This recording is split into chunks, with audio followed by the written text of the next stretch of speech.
There are people who stay with sports franchises through changes that occur both above them and below them. They become a part of the fabric of what the franchise is, even if you've never heard their names or you've never had a chance to applaud them or have a reaction to them in any form. And those people, through my experience, care more than anyone. Good morning to you. Good Wednesday morning. I'm Dejan Kovacevic of DK Pittsburgh Sports. This is Daily Shot of Pirates. It comes your way bright and early every weekday. If you're into football and or hockey, I also offer up daily shots of Steelers and Penguins where you found this. Jim Trdinich is a friend. I'm proud to call him a friend. Have for a long time. He's also been the Pirates media relations guy for 30 years.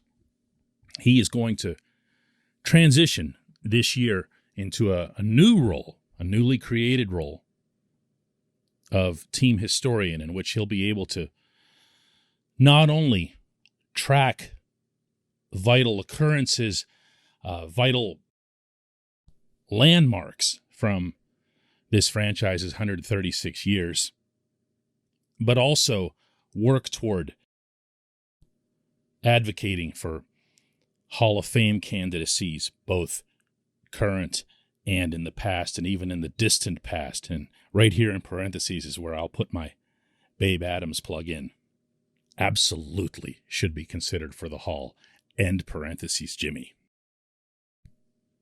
And I'm sure he'll be great at it, just like he was great at media relations. But that's not what stands out to me about Jimmy's role and his approach to filling it for 3 decades now. This is a team that's done a lot of losing. This is a team that has accumulated over the years, particularly under Bob Nutting's watch, a lot of negative publicity, a lot of negative pushback. It's not cool in our city to like the Pirates. It's just not. And other than those wonderful 3 years and change in the middle of the past decade, it hasn't been that way for a very long time. Now, I'm not going to betray any trusts or tell any stories out of turn, but I can tell you that Jimmy has felt that in all directions. He's felt it whenever things have been really bad. He's felt it in the other extreme with the blackout game and with some of the highs and even the individual selective highs amid a terrible season like the Jacob Stallings Grand Slam this past summer. He's felt that. He's felt it in his heart in a way, and I say this respectfully, that almost everybody above and below him in that building can't. Ben Cherington can't do that. He can't manufacture a love of the franchise after being around for a couple of years. Derek Shelton can't do it. Bob Nutting can't do it, and he's been affiliated with the franchise longer than almost everyone else at 115 Federal. Similarly, and I say this with respect as well, the fans, no fan, the most diehard of diehard fans, can't feel what it is that he feels. Because he is more than almost anyone there, maybe more than anyone there, the Pittsburgh Pirates. He's seen all of these players come and go. He was there for Barry Bonds. He was there for Andrew McCutchen. He was there for Miguel Del Pozo. Right there in the clubhouse. Right there with the players. There's not another role like this in sports, meaning compared to a media relations person. You can be the team president or the CEO or whatever, but you're not going to have that same connection to the team that you're running that the media relations person will, because they're not only dealing with you, they're also right there dealing with the players. Oh, and by the way, they're dealing with the rotten people like me, who as part of our jobs have to write, that the team stinks more often than not. There's a juggling act there that no one else can match. And I only wish that sort of thing could be absorbed or appreciated more from the outside, especially to the people who say no one associated with the Pirates cares. They just don't care. It's just a money-making thing here. I am here to tell you there are people who really, really care. This portion of Daily Shot of Pirates is brought to you by our friends at North Shore Tavern. That's directly across Federal Street from PNC Park. It's home of Steak on a Stone, an eating experience, underscoring the word experience. The steak is brought to you partially cooked on an 800-degree stone, and you do the rest. It's a ton of fun, it's a great meal, and it's a baseball atmosphere like no other in Pittsburgh. North Shore Tavern, right across Federal Street from PNC Park. I don't make a habit of using this show for anything personal. I know that sort of thing can be, and usually is, boring for a listener. You tuned in to find out about the Pirates, and you know what? Tomorrow I'll get back to either railing about the salary cap or wondering if O'Neal Cruz can hold down shortstop. Today, I'm going to use this episode to thank Jim Trdinich and to acknowledge in a way that I probably couldn't if I was face to face with him right now, how much he's meant not only to the Pirates, but also to myself and my own career. I've covered the Pirates for a long time in this city. I have written some things that were really, really rough. I have broken stories that have gotten people fired. He has had to navigate some of that at different points. He's had to navigate issues and incidents on the road and in other settings because of my, shall we say, I was about to say combustibility, but that would be busting myself, my passion for my work and for getting to the bottom of a story. I'm grateful for all of that.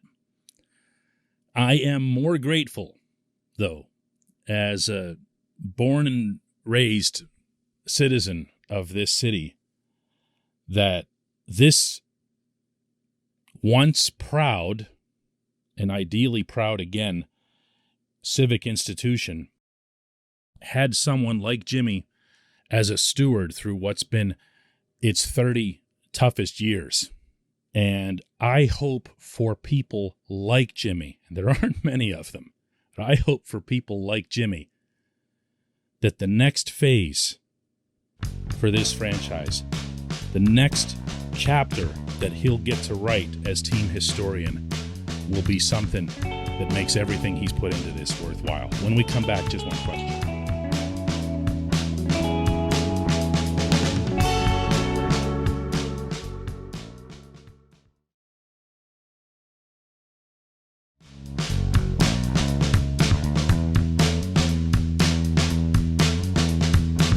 Welcome back. Time for J1Q. Comes from Drew Lally, and he asks, what's a realistic goal for this organization next season? Drew, I'm going to presume that you didn't use the word organization by accident, because if you're listening to a show called Daily Shot of Pirates in the dead of winter, I'm going to have to guess that you know that term applies to the entire system. So there's going to be an easy answer to your question, the goal for the organization. Well, get better, get 7 or 8 prospects in the top 100 instead of the current 6. Keep seeing players evolve, young players evolve into something more than what they were. Let's see, for example, if I had to throw one out here just for fun, I would point toward the pitching staff that was in Greensboro last season and identify not just Quinn Priester, but Carmen Blajinski and other guys that were there, Jared Jones, and say, let's see each one of them blossom into a top-tier prospect. That is a game changer. That's more of a game changer, and I'm going to hate myself for saying this, than anything that could happen in Pittsburgh, because that's contention. When you start getting a bunch of pitchers, a bunch of starting pitchers, live arms and high ceilings, that's when you're getting serious. It almost doesn't even matter who you put out in the field. Now, that said, Drew, the way that I've found questions like yours to be more challenging is when they pinpoint just Pittsburgh. Because to me, you have to start seeing it. You have to start seeing it. It can't just constantly be a beneath-the-surface thing. You have to begin fostering a broader belief in what the Pirates are doing. For every isolated instance, like the magic that Ben Cherington and Steve Sanders and his staff pulled last summer with the draft, that kind of thing makes it out into the public, you've also got 30 games at the big league level to drown it out. Do you know what I'm saying? It's not just faith from the fans. That stuff does matter, and anybody who tells you it doesn't is full of it. It's also faith from within. You want these younger prospects, these Greensboro pitchers that I just mentioned, but also Nick Gonzalez, Leo Verpagero, Andy Rodriguez, the guys that are right down at that level. You want them to believe that they're part of something bigger. You want them to believe that they're heading towards something really good. You can tell them that until you're blue in the face, and the Pirates do, and they actually do a pretty good job of that, of selling the whole, we're creating something that's larger than any individual, and we're going to da-da-da-da-da-da, and it's all going to be grand and glorious when everyone arrives and everything converges. But you got to show it. And you can't just wait to show it, 4 or 5 years after the fact. This is year 3 for Cherington and this management team. This is year 3 for Shelton at field level. Start getting better. Start getting better. That's what they refer to these camps right now that they're having in Bradenton. Get better at baseball. Get better at baseball. How about getting better at baseball in Pittsburgh? Do that too. Appreciate the question. I appreciate everybody listening to Daily Shot of Pirates. We'll do another one tomorrow.